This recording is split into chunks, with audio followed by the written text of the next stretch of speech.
अच्छा, अब commutative law में क्या होता है कि पहले a plus B is equal to B plus A पढ़ा। अब हमने इसको क्योंकि मल्टीप्लिकेशन के हिसाब से पढ़ना है तो फिर हम लिखेंगे a multiply by B is equal to B multiply by A. ठीक है, ये लॉ होता है।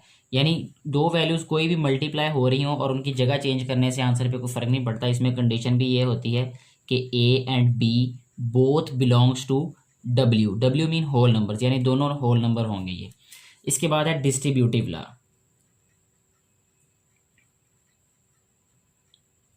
डिस्ट्रीब्यूटिव लॉ का क्या मतलब है? अच्छा, एडिशन में हमने डिस्ट्रीब्यूटिव लॉ जो पढ़ा था वो सिर्फ एक था। अब यहाँ पे जो डिस्ट्रीब्यूटिव लॉ है मल्टीप्लिकेशन के लिहाज से, वो हमने दो तरह से पढ़ने हैं।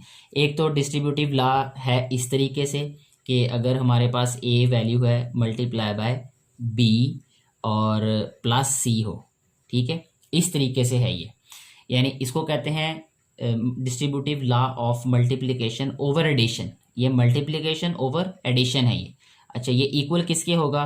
इसको हम राइट करेंगे ए बी, यानी a मल्टीप्लाई बी सी हो जाएगा, फिर प्लस a मल्टीप्लाई हो जाएगा c से, यानी इस तरीके से ये सॉल्व हो जाएगा।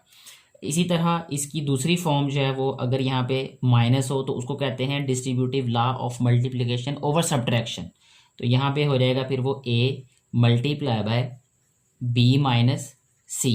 ठीक है, इस तरीके से उसकी फॉर्म होगी। तो उसको हम कैसे सिंप्लीफाई करेंगे? ए बी माइनस ए सी। तो इस तरीके से ये जो लॉज हैं दोनों ये डिस्कस किए जाएंगे पूरी की पूरी एक्सरसाइज में।